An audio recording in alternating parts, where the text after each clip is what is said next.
Well, welcome back, everyone. I hope you had a wonderful Thanksgiving break. The world is still there, but yet it's a strange world.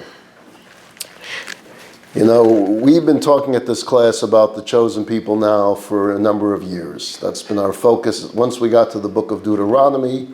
And the whole focus of the book of Deuteronomy is Moses convincing his generation and the generations to come, leading up to our generation, that we have a mission. And he explains it in great detail in the book of Deuteronomy, what that mission is and how we go about it and how we behave and what the ultimate prize is, to be a light unto the nations. So we've changed the name of what would just be Wednesday Lunch and Learn class. Once we got to the book of Deuteronomy, it's about the chosen people.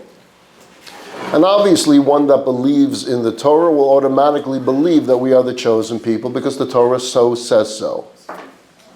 But I think that the last few weeks, we can prove that we are the chosen people just from what's going on in the world. And let me explain.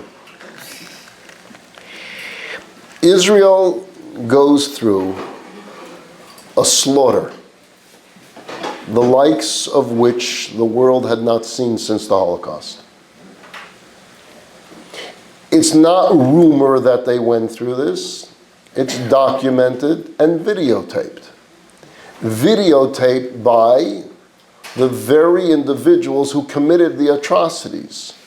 The evil individuals videotaped to show off the atrocities they commit. So the world knows it. The world has seen it. Any member of the press that wanted to watch the full-length video was able to see the atrocities, the cutting off of heads of babies. It's all there. The shock is, we didn't quite think the world would stand up all in support of Israel and demonstrate the whole world together would come and support Israel. We figured we'll get a day or two of compassion from the world. And then the world will go back to its thing. And yes, the United Nations would find some way to condemn us, to condemn Israel. Right. Those were the expectations. And when I spoke here the day after Simchas Torah, that's exactly what I said. It won't be long until the United Nations finds reason to condemn us. But I don't think we expected demonstrations in the streets of this country claiming to be pro-Hamas. Yeah. Not after such atrocities. I see demonstrations calling for peace. Yeah, I've always seen that. But literally, with Palestinian flags, with Israel is the one that they're demonstrating against when Israel was the victim of the atrocities. That's been a bit of a shock to us. Anti-Semitism is not a shock to us. Anti-Semitism has been part of who we are from the very beginning of time. But to see it in this country unfold the way it has unfolded in the United States. I get London a little bit. London has been inundated with Muslims moving into London over the last 10, 20 years. I understand they have a problem over there. But our country, college campuses, Harvards and Yales and Berkeleys, elite universities. I'm not talking about Muslims demonstrating, I'm talking about Americans demonstrating, American kids demonstrating. And I think we looked and we said, what? They're tearing down posters that we put up that say kidnapped and has a poster of a 9-month-old child. Which, by the way, if you listen to the sad news today, Hamas is now saying that that child died. We don't know if it's true. The IDF hasn't confirmed it or not, but they've said that this child that we have all been waiting for, because it's the youngest child being held hostage, they now claim is dead, didn't survive. Let's pray that it's just one of their lies and that it's not true. But we put up a poster to give some awareness. The idea of the posters all over the world is awareness that life can't be the same for all of civility, for all of society, so long as these individuals are being held hostage. That's the idea of it. And people are tearing them down, proudly. They don't mind being videotaped tearing them down. And when asked why, it's because Israel, against Israel. So I come to a conclusion that I've never seen anything like this in comparison. Give me a second, Jay. I have never seen this before. And I see it one time, and I see it about the Jews. I know we're chosen. Otherwise, there would never be such hate. I'm going to get into the proof that the Torah is divine. That's still part of the plan for today and for next week. I'm going to get there. But I don't really think you need it. See what's happening out there, and the only reason this goes on is because you represent, quote unquote, the chosen people, and forces of evil do not want there to be a chosen people. And they will go at any length and do whatever they need to do to silence us. Syria. 600,000 Arabs have been killed in the Syrian Civil War. Not 1,000 years ago, not 100 years ago, in the last few years. Any demonstrations on college campus? No. 600,000! They're talking about that 13,000 were killed in Gaza. We don't know if the number is true, we don't know if the number is not true, because Hamas is giving over the number. Yeah. If the number is true, we don't know how many of those are Hamas militants, how many of them are men, women, and children. We don't know. But let's say it's 13,000. And they're demonstrating because 13,000, quote unquote, innocent people got killed in a war. Where were you when 600,000 Syrians have been killed in a civil war? Gassed by their own president. I didn't see anything. I didn't hear anything. I didn't see anything going on in UCLA, Chechnya, Congo, Darfur. A little demonstration here, a little demonstration there. But by and large, the American community was silent. It didn't hear anything.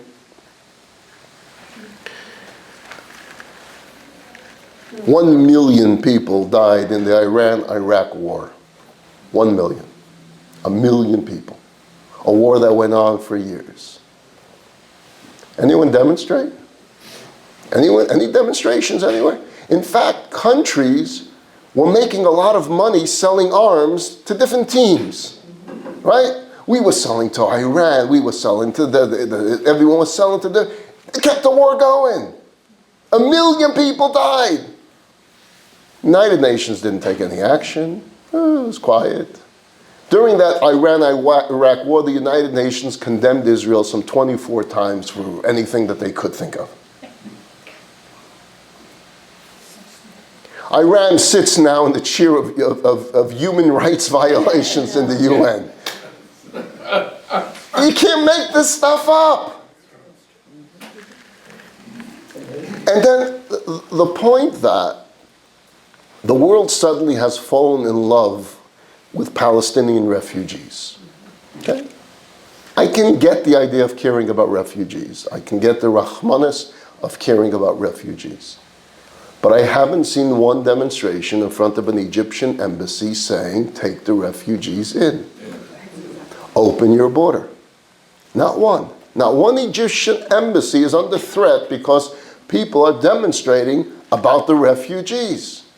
If we really cared about the refugees, there's a border right there. It's within 10 feet of the refugees. Let them in. All the countries in Europe opened up their doors when Ukraine had refugees. They took in the hundreds of thousands, Poland in the millions of refugees during this Russian-Ukraine war. You've taken your own. Now, Egypt may say we're not necessarily Palestinian, we're African, Okay, there's a country called Jordan. Transjordan. Transjordan, now called Jordan, is made up of, I believe, 70% Palestinian. They have the exact same blood, the exact same family line as the refugees in Gaza. They are brothers. Some on both sides of the border. Yeah, some are there, some are there. Open up your border and take in refugees. Don't blame it on Israel. Israel will let. You send caravans of buses, they will load and bring them into Jordan. There's a reason why Jordan hasn't taken in a single refugee. And that is because the Hashmonite kingdom really is the minority of that country. The majority of that country are, quote unquote, Palestinians. And so they don't want more because at some point, ding ding, they're going to ring a bell in their minds and saying, Jordan is a lot bigger than Israel. That is our homeland. And goodbye to a king that doesn't come from us.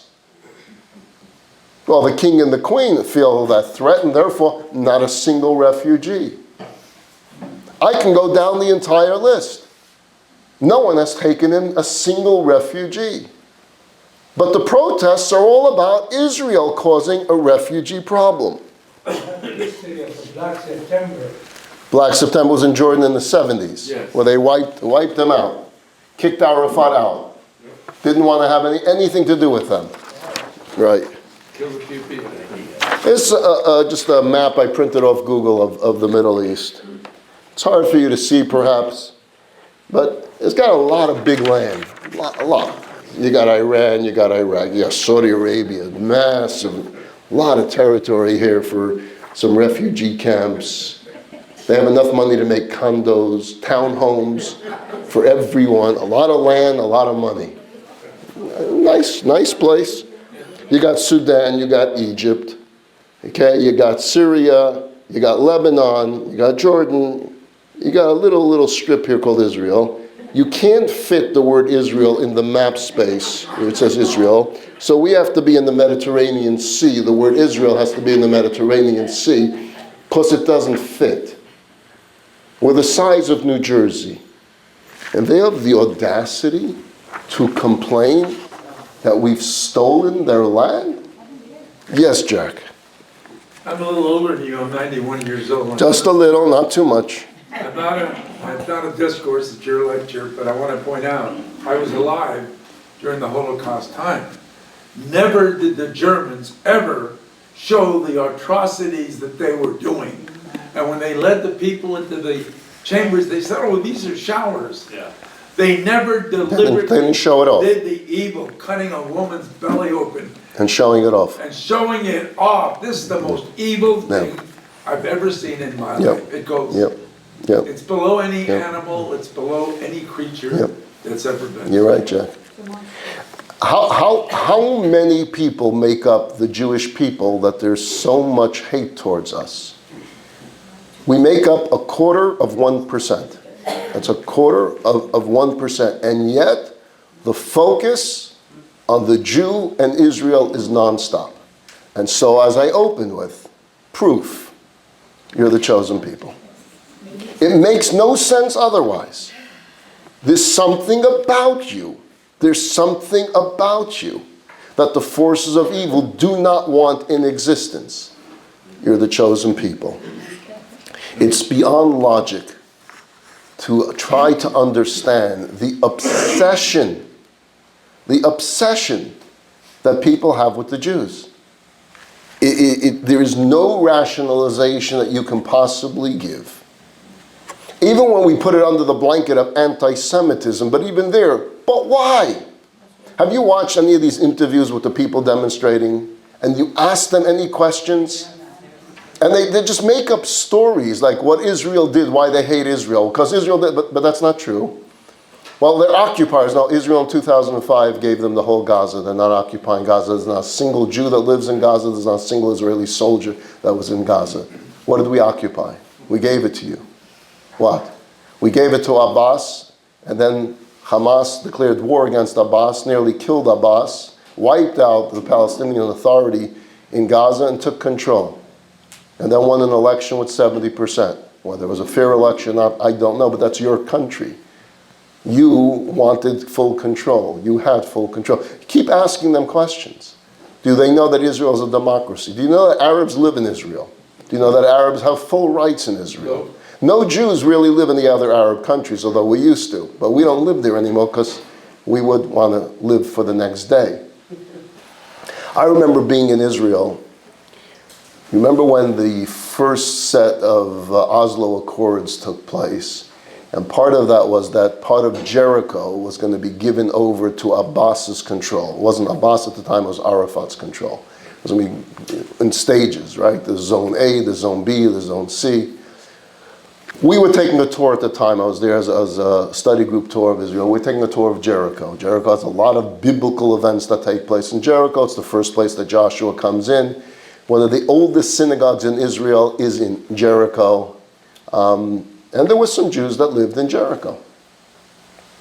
But it was scheduled to be turned over to Arafat and the Palestinian Authority. We were there during a transition period of time. So in front of the oldest synagogue in Israel, in Jericho, there were Israeli soldiers and Palestinian Authority soldiers guarding it together simultaneously. It was part of transition, and then at some point, the Israeli soldiers were going to be pulled and it was going to be passed on complete control to Palestinian Authority. And the deal was, of course, that the synagogue remains and that anyone who wants to tour the synagogue will be allowed to go tour the synagogue. That was part of the deal. Didn't happen. The synagogue was burnt down. Yeah. But there was a Jewish woman that lived in Jericho. She had her farm in Jericho. She had lived in Jericho all her life. Her parents lived in Jericho all their lives. Her grandparents lived in Jericho all their lives. And she petitions Yasser Arafat and says, I don't mind living under your authority. I got nothing with this government. I'm not into anything. I love my land. I love my city. I want to live here. I'll pay taxes to the Palestinian Authority. It was refused. She was evicted from her territory, evicted from her farm, because we want no Jews allowed living here. And the world accepts this as a peace treaty? Imagine Israel would say in any one negotiations with a peace treaty, every Arab must leave Israel. Israel has Arabs that have lived there from the beginning of time, that work in the hospitals and universities, that are part of the Knesset many times. The Druze Arabs serve in the IDF and the Israeli army, some of the greatest soldiers that they have. You talk about coexistence. Israel is a model of coexistence. Say that to any of the demonstrators on the college campus. They think you're lying. They've never even spent the time to study, to learn, to understand. Know your background. Know some of it. Have you heard all of the Balfour Declaration? Do you know what the Balfour Declaration even means? Did you hear about the United Nations offering a two-state solution in 1948? Do you know what happened one day after the United Nations vote on a two-state solution? Are you familiar with the War of Liberation?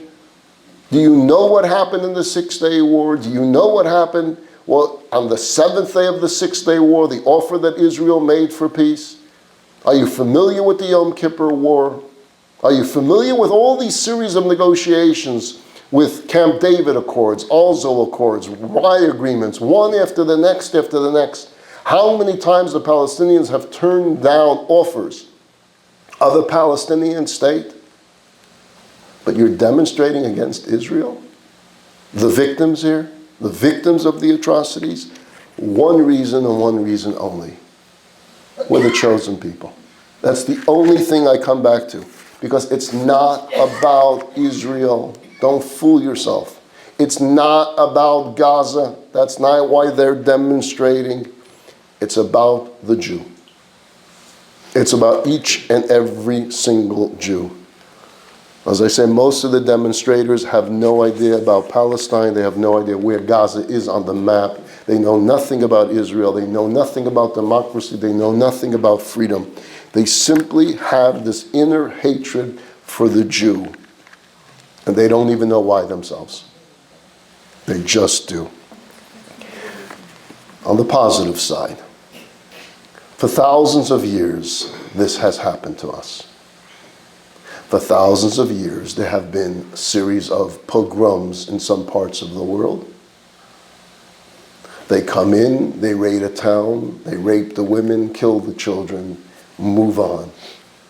The survivors rebuild their lives and hope that the next one is a gap of a few years so that they can live in comfort for a few years, but it's going to happen again. We should move? Okay, where should we move? Let's pick a place.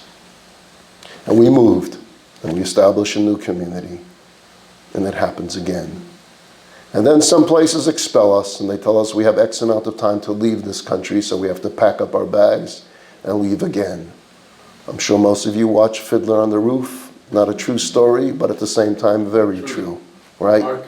You just pack up, and you sing your way to the border, and where are you going to start up next? Think about Europe, think about Rabbi Shtetl, think about where our ancestors came from.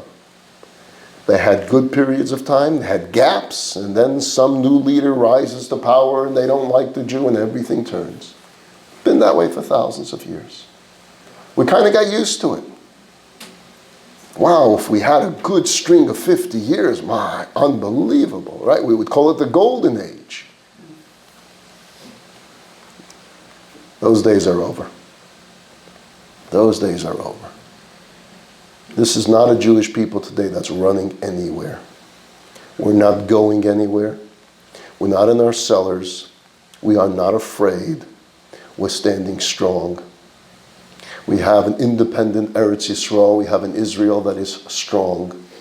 We have an IDF that I compare to the Maccabees of the story of Hanukkah, that are brave and courageous and are taking on this job with tremendous pride in what they're doing.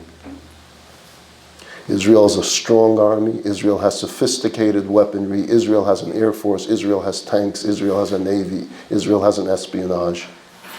Israel is strong. They will fight back and they will be victorious. The Jewish people throughout the world, we're not running. We're not afraid. Hanukkah this year, I'm telling you, is going to be celebrated greater than any Hanukkah perhaps since the very first Hanukkah. Jews are coming out and they're expressing their pride. They're not hiding. They're not afraid. They're going to stand up strong. We're going to light a menorah because we have decided that we're going to be Maccabees and not Marranos. Marranos were those that in the times of Spain went into hiding, afraid for their lives. I don't blame them. I don't judge them. I don't question them. But today, Marranos no more. We're Maccabees. We are proud of who we are. We are strong as far as who we are. And we're not going to cow to that which is trying to bring fear into the Jewish people. The very opposite. What they have accomplished is they have brought strength and pride and unity to the Jewish people. The last few days have been, I find myself crying so often seeing pictures. You see the pictures of the reunion, you see the videos of the reunions, right? And automatically tears are coming to your eyes. It's an automatic. There's no way to fight it, and you stop trying to fight it. But you find yourself, at least for me, defining the tears. First, the tears of joy, and then the tears of sadness. Because for everyone that's reunited, you know that there's 150 families right now that are feeling the pain all over again. The anguish has been so difficult for these families. And now to have to wait by the phone to find out if your loved one is on the list of 10 for that day.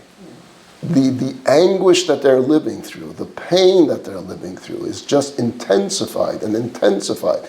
And I'm sure they are celebrating the reunions of the others, but the pain is so strong. And they know they're being manipulated by the most evil people on the face of the earth. They know it. And yet, we have such love for our people. And we sacrifice greatly for our people. And we pay heavy prices for each of these reunions. Yes. I have asked God now every single day that He bring one of the classics out of His bag of tricks. In Egypt, He did a lot of them, right? Hanukkah, he did some big ones, right?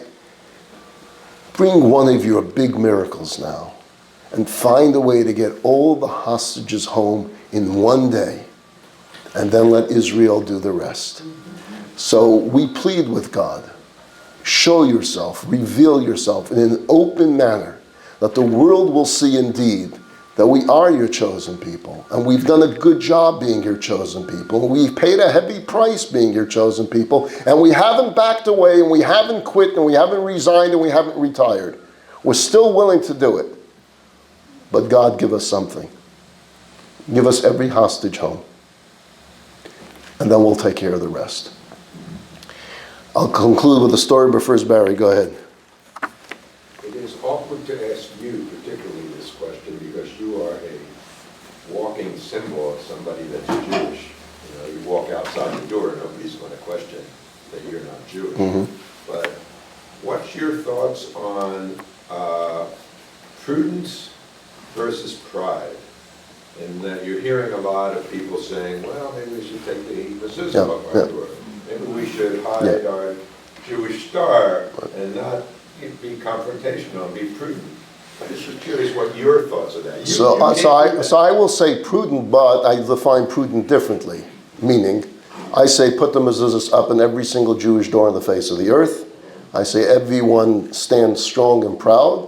I don't say that we have to take an Israeli flag and march in between those that are having Palestinian, pro-Palestinian demonstrations and have to walk right in front of their face and put it right there. I don't see a mitzvah in doing that. But us, where we are, in our own lives, our own houses, our own communities, stand up strong. That's the only way to fight anti-Semitism. We hide, we give them the victory that they want. Now, should we form patrols? Absolutely. Should we be smart about forming our own patrols in communities that need it? I don't think we need that here in Agura. We do have security on Shabbat. But as far as if you live in a community where there is a nice group of people that may want to hurt Jews, you should form your own. Together with the police force, form a neighborhood community security that drives around 24 hours a day. Have some type of text message things. I mean, we're doing that. That is what's happening everywhere. But through strength and pride. Don't hide. Everyone that's thinking about taking off the mezuzah, put up an extra mezuzah. That's the strongest message that we can possibly say. I was interviewed during the Kessler week, where there was a lot of media here, and one of the interviewers, one of the reporters, was a Jew himself, and before he conducted his interview, he said, I told my daughter this morning, take your mezuzah down. And this wasn't in the interview, he just happened to tell me. In the interview, I managed to say, and the only thing that we can do to battle anti-Semitism is encourage our children to put that mezuzah back up. And he was smiling right there because he knew I was talking to him by way of a few million people. But that's the message that we have to give. I want to go back, and then we're going to get back to where on Book of Deuteronomy for a few minutes. The big rally in Washington, D.C., right? It was very special. We all felt something, right?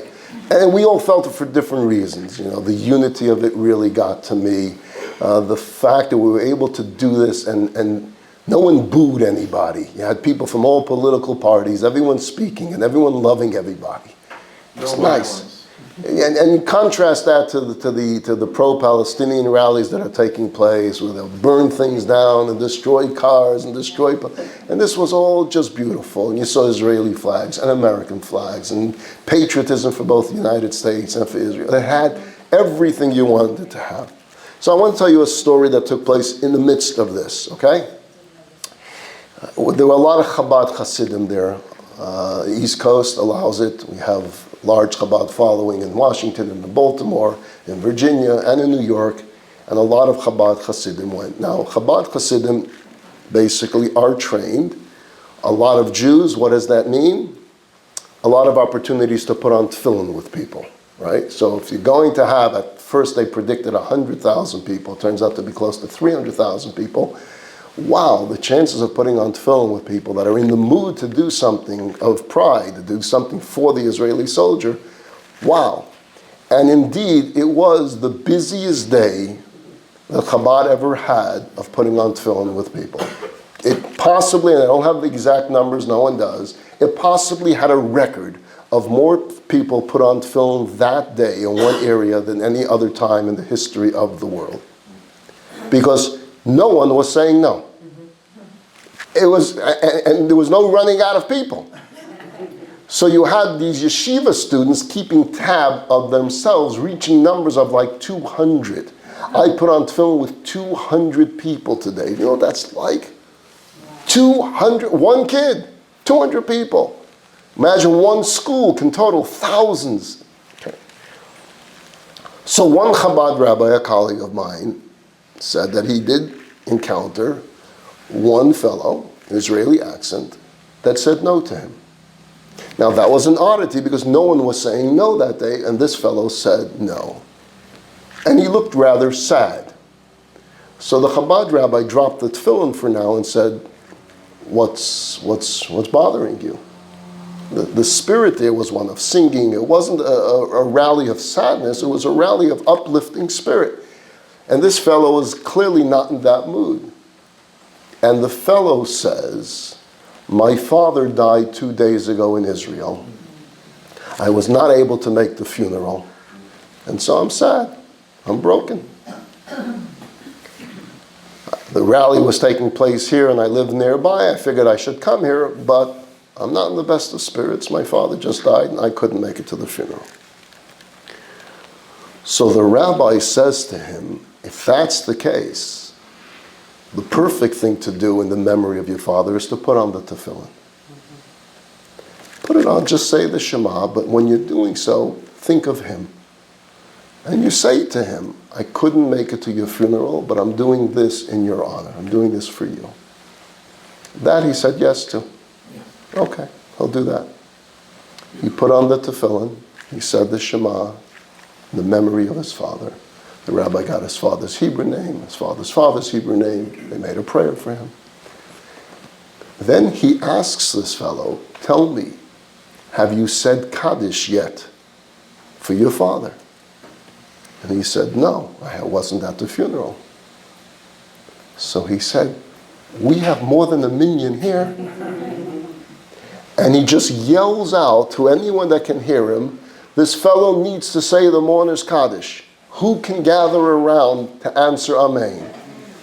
And there you have strangers, right? No one knows anyone, but they're all coming together. And this fellow finds himself surrounded by hundreds of total strangers. We're here to say Amen to your Kaddish in the memory of your father. And it's on video of this fellow crying through the Kaddish as everyone just answers Amen. When this is over, the rabbi then says, so I imagine you haven't sat Shiva yet. And people haven't come to comfort you. Let's do that here. And instructs anyone that was part of this minyan, let's show him how we comfort a mourner. And there's the verse to say, Hamakom Yenachem Eschem. Everyone starts saying to him, then everyone starts hugging him, everyone starts embracing him. I watched this and I realized, this is Am Yisrael Chai. This is what we've always been about. This is what we should always be focusing on about. We're one family that has made our way miraculously through history. Miraculously, because we should never have survived. Therefore, every one of us is a walking miracle. Every one of us is a hero and should be treated as a hero by each other. So some observe more and some observe less. My goodness, we've made it through thousands of years of exile. We're still here. In the scheme of things, think about it. So this one keeps 300 mitzvahs, this one keeps 1. We have made it to this line. Thousands of years they tried to wipe us out. We're here. Embrace one another. Celebrate the victory for one another that we're here, that we have made it. Put aside judgmentalism. Drop it. It's so meaningless. I'll say something else. Put aside your political differences. It doesn't matter to me who you're going to vote for, who you did vote for. Put it aside. Even in Israeli politics, does it really matter right now? Go back a few months, we were killing ourselves over a judicial reform. Found all of it, put it aside. Come on. We're a chosen people that have been through thousands of years of this. And finally now we can respond very differently. We're not sitting back and waiting, when's the next pogrom coming? No, we will put an end to it, that it never happens again. Because we promised the last generation. We promised my father, never again is never again. And we're keeping that promise. We're keeping that oath. We're honoring that commitment. Which leads me to what we've been talking about. I'm on a roll, Jack. I know, but I have a question. Go ahead. But then I forget my role, but okay. Go ahead. In France, a lot of Jews recently have been leaving because of the anti-Semitism. And because they had Algeria, there are a lot of Muslims, percentage in France, much more than in America. However, in Paris, just less than Washington, a group met in Paris, and the president of Paris joined the group. Yep. In a wonderful Washington thing, our president did not. Can you explain that to me? So I do want to point out that I've been talking a lot about the rallies against the Jew, but at the same time I do have to point out that the same is happening of rallies pro-Israel. And a lot of non-Jews and Christians are coming to these rallies, and we have been receiving calls from all of our local churches letting us know how supportive they are of Israel and of the Jewish people. And I do think it shouldn't be left out of the equation. I would have to say about President Biden that he spoke out forcefully and strongly in support of Israel, that he got on a plane and he went to Israel in the first week of the war. I give him credit for that. Whether he should come to the rally in Washington, I don't know that it mattered. Maybe it's a security question. But presidents all throughout the world in many places are doing it. And I support them and I applaud them for it. I don't know if you've been following the elections in Argentina. Anyone here follow the elections in Argentina? It's fascinating. There's a strange guy in Argentina, a little bit of a personality, and zero chance of winning. He loves the Jewish people. He loves Judaism. For some strange reason, he got very much involved in studying Chabad Hasidism. He got books about the Lubavitcher Rebbe, was fascinated by the Lubavitcher Rebbe, met up in New York with the author of some of these books, and decided before the elections that he was going to go visit the Lubavitcher Rebbe's gravesite and ask for a blessing for his election. And so there's a picture of this guy that has no chance of winning, that's running as a crazy, wild underdog, and he goes, asks for a blessing. And he goes back to Argentina. The elections took place last week, and surprise, surprise, he is now the president of Argentina. So what does he do as the president of Argentina? He announces right away that the embassy is going to be moved to Jerusalem on his first day in office. He makes all of these announcements, gets on a plane, flies to New York, and goes right back to the Rebbe's gravesite. He's interviewed now by the world media because what are you doing here? You're not Jewish. And he says, this is where the blessings come from. And he begins to explain what it means to visit the Rebbe's gravesite. Now Drudge Report is running stories. Is he converting to Orthodox Judaism? And he himself answered the question. He says he would like to convert to Judaism. If he converts, it will only be to Orthodox because he wants to keep it all. He says, however, now that I'm president, it may be wise that I convert after the presidency, so there's no problem with me keeping Shabbos. Because as a president, it might be difficult. So I'll remain a Gentile as president and then convert right after.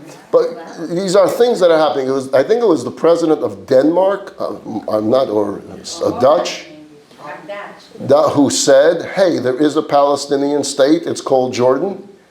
I mean, there is a counter force coming as well. Right. So I did want, yes. Yeah, there's been some wonderful stories about Christian lawmakers. It's the self-closing Jews like Bernie Sanders and Jamie Raskin. That's what scares me. Not the Goyim, it's the Jews. So don't be scared of anything. Be strong. Stand up for yourself, for what you believe in. And it'll all work out well. Just Am Yisrael Chai has to be in our mind. We're representing truth. The fact that we haven't convinced 100% of the Jewish people. I think Cynthia Nixon is on a hunger strike today. She wants a permanent ceasefire, and until then she's not going to eat. Good. I think she's a member of the Jewish people. I'm not sure. Is she Jewish? No. She says she has Jewish children or something. I don't know. Maybe she adopted. I have no idea. But she's going to be hungry for a long time. So, But so I like to focus on all those that are speaking out properly. There's always going to be some fringe, and don't focus on them. If you ever seen the Neturah Karta, it's a very small fringe group of Hasidim that oppose Israel, right? You've seen them, right? They march with the Palestinians and stuff. They make up like a very small group, but the media loves it, right? So anytime they're anywhere, the media will give them attention and so much. They have been condemned by every single Jewish group on the face of the earth, right? But yet they're still given a voice because the media likes giving it. I say in this period of time, ignore the noise. Just ignore it. The media will always want to give attention to this. Focus on what we have to focus on in front of us. It will work out. All right, so I didn't get to too much of what I wanted to talk about on the book of Deuteronomy, so I'm just going to whet your appetite for next week. What I've been focusing on is looking into the text of the Torah and seeing how the text of the Torah itself is telling you, if you want to listen, I am authored by God. If you're honest and you want to look at the messages, the author is telling you, you could know, if you really want to know, who the author was. It's I, God. It takes being honest with yourself, no matter where that may lead, and we'll talk about that more tomorrow. Not tomorrow, sorry, next Wednesday. But that hidden in the Torah, and in not such hidden forms, there are so many signs, so much proof that the author could be no one else other than God. What you do with that information, so that God is the author of the 5 books of Moses, that's your free choice. You'll decide what you want to do with that. You want to go slow with it. You want to say, okay, I believe it's written by God, but my mother didn't do it, my father, my grandma. There's a lot of excuses still left in your handbag.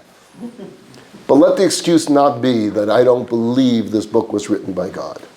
That's what I want to tackle over the next week or two. Everyone, there's lunch for everyone. We look forward to seeing you back next Wednesday.